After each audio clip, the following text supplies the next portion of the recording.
Hey, and we're back again with another episode of the RookieVille podcast brought to you by Ballsville, where we could buy fantasy football and poker, giving you big payouts and bigger odds. I try to say it again for you, Sean. I hope I'm doing that justice. We're back for the last episode of the mini series, Connor. We come a long way, man. I really appreciate you doing this ride with me. And obviously, this was kind of your baby, really. I'm not going to take any kind of credit for it. So I appreciate just you being along with me. But before we get back into this last episode of the 2027 class, anything to say from you, man? Yeah, I appreciate everybody that's watched every episode or watched just one episode that they really, something stuck out to them or whatever. Appreciate all the support. Thanks, Joe Joe, for taking over, hosting this. We have Scott as our main host usually. Sean does some hosting sometimes, but Joe Joe is the host of RookieVille. We dedicated some time to y'all to really put some stuff together. This is Ballsville is like an all-encompassing thing that we do. Dynasty, we do best ball, we do redraft, we do all types of mini games, we do triathlons, we do all this stuff. But something that's always been just in the background. Obviously, it's a part of every portion of the games. Part of especially Dynasty is these rookies. But they never get really touched on as much as some people would like, because obviously they're just coming to the league, fresh faces. They don't do a lot of on the main pod. We don't do a lot of projecting a lot of names. 2026, we just had an episode. The last episode was 2026. Bold takes about rookies. You don't really see that often. Was the episode before. We had some mock drafts. And then we come to this where we're like, what do we do now? We go 2 years ahead. We go 2027 class.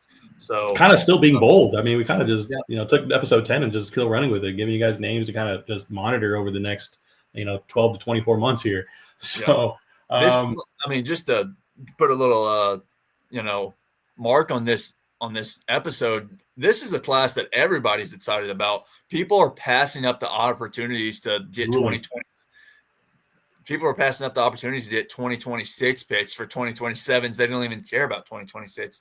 I mean, there's a lot of names in there that we talked about last week that could be better than these guys, but there's 2 names in particular, maybe even 3 names in particular, that everybody is they just want their hands on no matter the cost. So let's get right into it. You want to mention one of those names? You want to go around those names? What do you want to do? I'm guilty of that little notion of just give me 2027 picks. I don't care if it's 2 years ahead, man. I'm going to answer the big guy. Obviously, he's my Buckeye here too. Is Jeremiah Smith. He's the top dog of this class. Obviously, a one-handed catch. He does that on the regular. Big number 4, man. I comped him to Julio Jones. I just think the size, the build, the speed, the route running, everything. He's just. We use this phrase a lot. He's a dog. He really is. I think if you were building a perfect wide receiver, he's going to be part of that mold. I think he's even better than Marvin Harrison, which all the pub he got out of coming out of college. 15 touchdowns, true freshman, Connor. And I think just some of the biggest things on the biggest stage, I got the stat here throughout the college football games. He had 19 receptions for 381 with a 20.1 yards per reception average of those 4 games. First true freshman Ohio State to surpass the 1,000-yard mark too. He's already doing historic things. So we get to watch him for 2 more seasons though, man. Anything to add based on that, just stuff that you're watching here? Yeah, obviously he's already, people are loving, like you said, people are trying to get their hands on 2027's picks. He's the main reason. Everybody wants him. Obviously like you said, Marvin Harrison was getting, 101 raves. He's probably going to be the 101 in that class, but there are some other names that we're going to talk about that will vie for that top spot. Yes. Go ahead.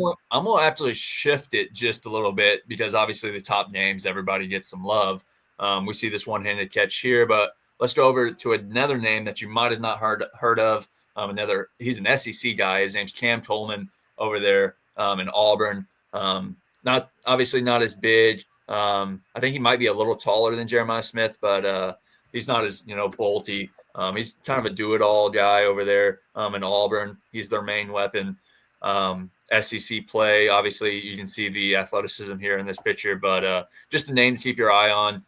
He's not going to get the rave that your top 2 guys are, but he is a name that you might want to, if you're selling for 2027 picks, you obviously don't get one of the top 2, top 3 This guy, might fall into that 104, 105, 106 range here in a couple of years. So I think it's just maybe QB play that's kind of holding him back a little bit more. He's kind of taking the normal road of that modest 30 to 40 receptions. I think he caught like 37 last year. He got 8 touchdowns though. So, and catches like that you see in the picture here. I mean, he's very long and lanky. They're about the same size though, 6'3", both 6'3" or so. Maybe the half an inch here and there, I don't know, but 6'3".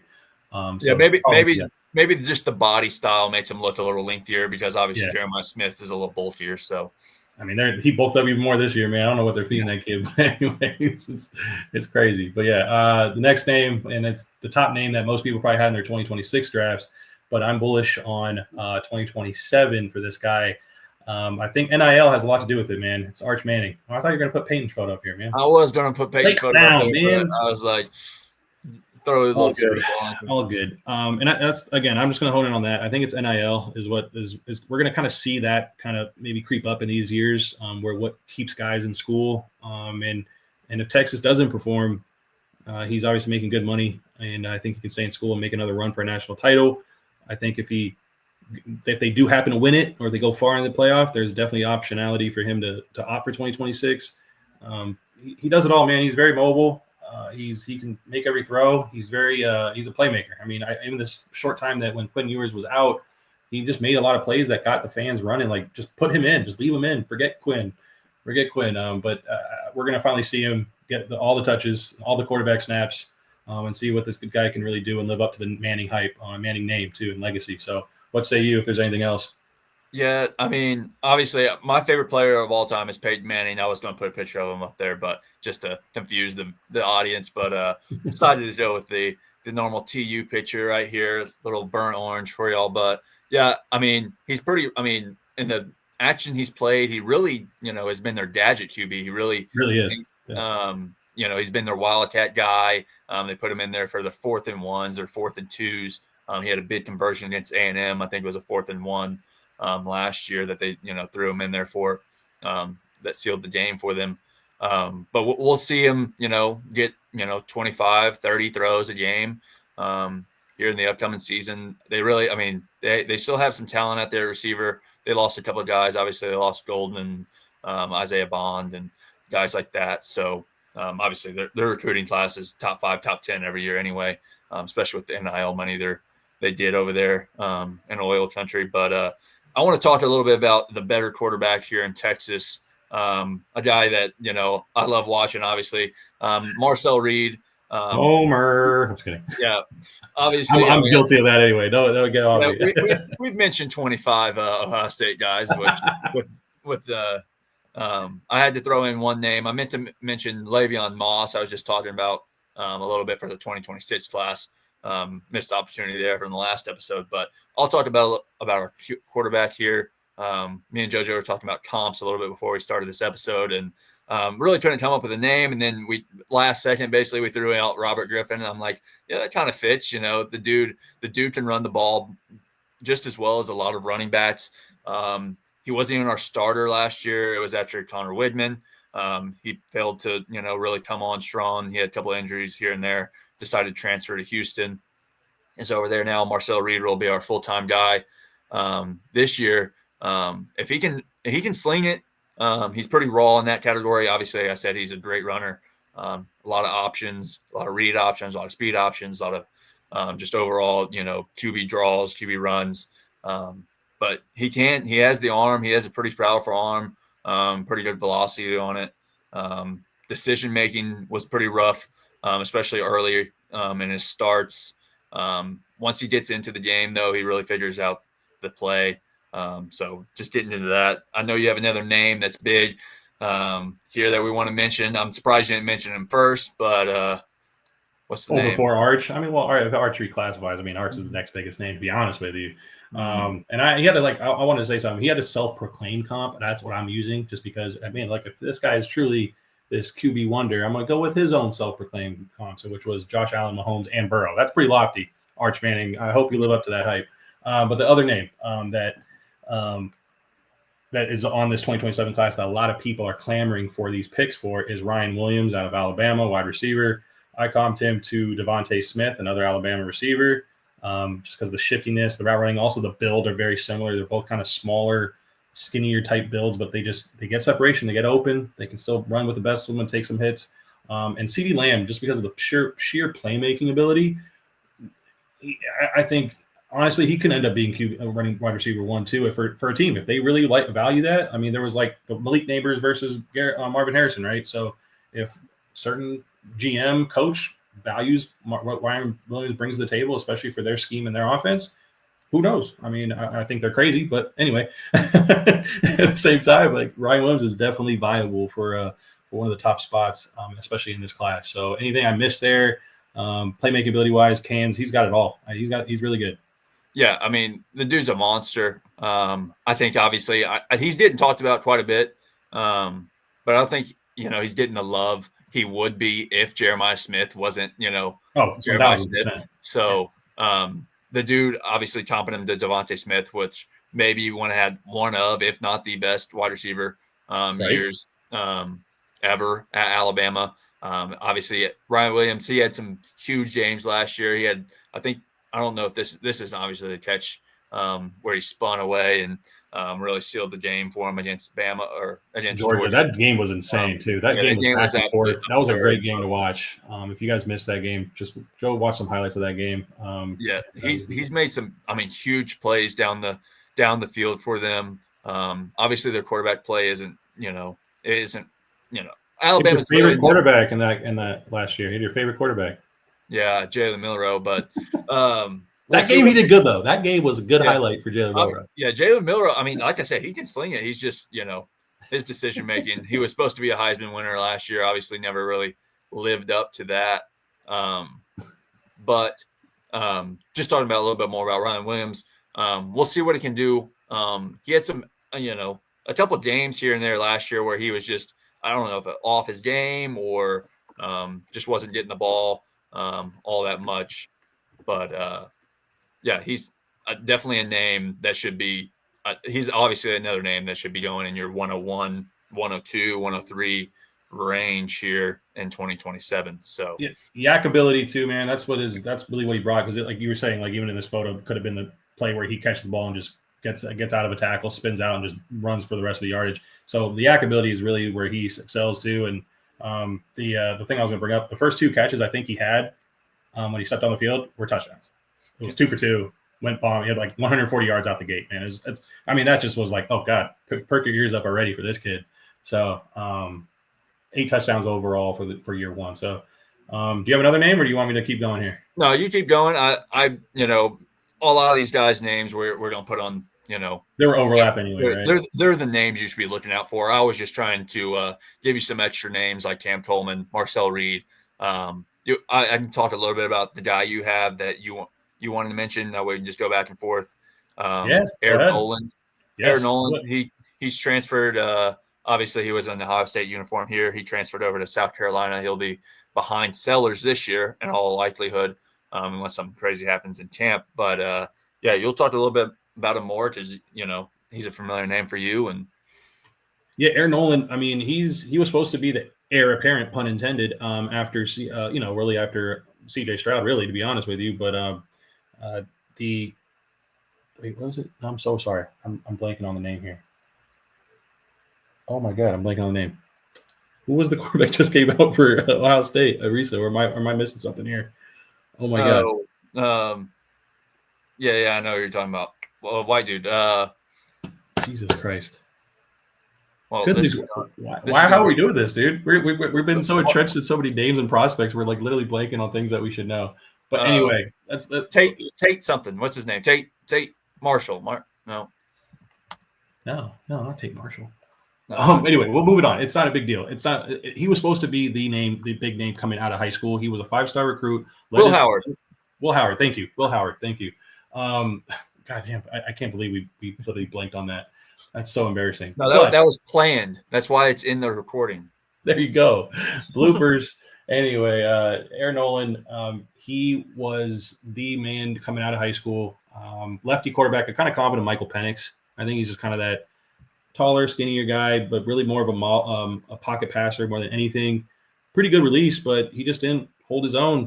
There was a lot of QB competition in Ohio State. He wants to transfer out, goes into another position, another spot where there's really not much opportunity. But after 2026, if Lenora Sellers moves on to the league, he should be that guy and be right and slotted again for 2027. Maybe a one-year wonder, but at the same time, the highlights were there for this kid. So be a name to watch. Obviously, going to wait a year for this name to kind of really be a starter, really. But at the same time, hopefully time will tell, and he'll come to fruition here. Yeah, let's hope he's not Tate. What's his name? Tate Marshall. Yeah, he was on the QB. Was he on like the QB1 episodes of Netflix back in the day? I don't know. He was originally committed to A&M. If you didn't know that, he was originally committed to A&M, decommitted, went to Ohio State, never played, sucked. I know he went to Bishop Gorman. That's why exactly. I know that. I know he went to Bishop Gorman. My dad was, because when he was alive, he was always talking about, because he lived in Vegas. He went to the Bishop Morgan games. He's going to Ohio State. And I was waiting for this kid, and then never. Yep. Anyway. But there's one name that I think there's one final name that we should talk about, right? Yeah, Dylan Raiola, also almost committed to Ohio State as well. But no, it's Patrick Mahomes. That's right. He looks just like him. Wait, actually, I don't know which one is actually the real photo of Dylan Raiola. Which one is it? I don't know which one it is, man. Can you tell me? This one, he's wearing the Huskers, so I'm assuming. So it's got to be him, yeah. Unless that's Jackson Mahomes. I don't know. Anyway, Dylan Raiola, he actually shares the same QB coach as Patrick Mahomes. So if you see the mannerisms or even the pregame look, I'm sorry. That's not the only thing he shares, right? The hairdo, the number, swag with the glasses. Yeah. The arm sleeves he wears them the same exact way. He rocks number 15. The colors, with the red, Nebraska and red.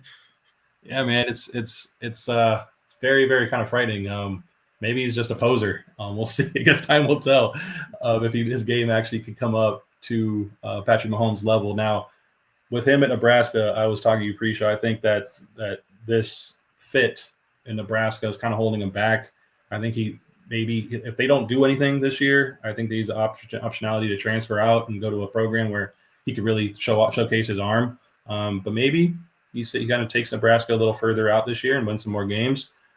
He only showed flashes this past season. He wasn't the highlight reel that most people, being the top quarterback recruit, should be. But we'll see what happens in year 2, and then taking that step to year 3 and coming out after that year. Yeah, like you said, he showed it in flashes. He was never really, that special. He had some special moments, but he wasn't a Heisman candidate or anything like a lot of people, might have thought after, they saw some of the potential. Yes. But he's just another name that you can throw out here. Obviously, we have our top guys. You got Jeremiah Smith. Obviously, I think people, like I said, people are trying to get 2027 picks mainly for him. You have Arch Manning, could be a 26, commit or declare.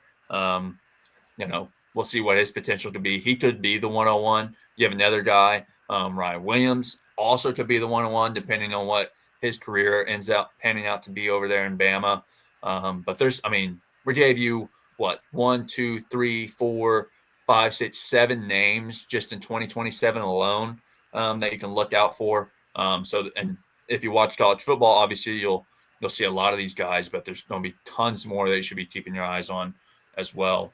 And then there's some of those guys in 2026 that we mentioned that could be 2027 as well. Not Evan all Stewart is one name that comes to mind, like you brought up also. Yeah, 26 or 27. Yeah. Not a lot of those guys. There's quite a few of those guys we mentioned in the last episode that are seniors that obviously have to come out in 26, but there are some guys that we mentioned that are juniors that could possibly, wait. They get injured, whatever, that come out in 27. As you can tell, too, like some takeaways, too, before we close off here, Connor, there was a lot of quarterback names. So if you're in need of a quarterback over these next 2 years, I think there's definitely all these guys should be out by then. Even maybe some of the 26 names that might hold out for another year, right? They could also come out in 27. So maybe those names that I mentioned in 26 will come up there. But there's not really also another takeaway is we didn't mention one tight end. And we were trying to find one, but I don't think there's really a name to really be cognizant of, at least as of yet, because there's always surprises, right? People that just outperform and have an outlier season and maybe become a buzz name. And we always joke that it might be an Iowa or Penn State guy just because they always groom tight ends. So maybe look at those schools and see if they have a freshman that comes out. Exactly. Penn State, your Ohio State, your Iowas always pay attention to their tight ends. It doesn't matter whether we know their name right now. Probably by the end of the season this year, there's going to be a guy probably that's going in the first round in the next few years. But Max Clare is one, all because I know him, but he's mocked as the top tight end, and no shocking, it's Ohio State. But I mean, they have a lot of guys, man. They put about 12 of them in the league in the first couple rounds. He's not every single year now. The other name I would just throw as a bonus is Nate Frazier out of Georgia, running back. We didn't name him a running back really in 2027, but he's a name to kind of monitor as well. He's with a big SEC school, 210 pounds, really stocky guy. He did some good work. I think he shined a little bit next to Trevor Etienne, who was a draft pick this year. So name to watch as well. Yeah, and there's obviously a couple more quarterback names we didn't mention. DJ Lagway, Julian Sand, Nico. Nico had a huge year last year. You have all types of guys that we didn't mention possibly could be up there in the first round in the next. Bryant Wesco, receiver out of Clemson. Yeah, there's a couple names, man. We can rattle off quite a few more, but we might even do another episode of this kind of this time next year, and this will be the year next. And might be doing an update from here. So exactly. Drop some comments if you have other players for us to look out for, or just the Ballsville community to look out for in these classes. Feel free to drop a comment, drop a like, subscribe, obviously, and we'll see you next time. And just give us some feedback on how we did, man. Look forward to talking with you, and best of luck this season, everyone else. Connor, you can have the last word, though. Yeah, appreciate everybody that watched. Check out the Dynasty Handbook. There's some rookies in there that we talked about, obviously, in the past episodes. Check out all our other episodes. Or we might even have something on the books coming up similar to this. But yeah, peace out. That's a wrap. That's a wrap. That's a wrap.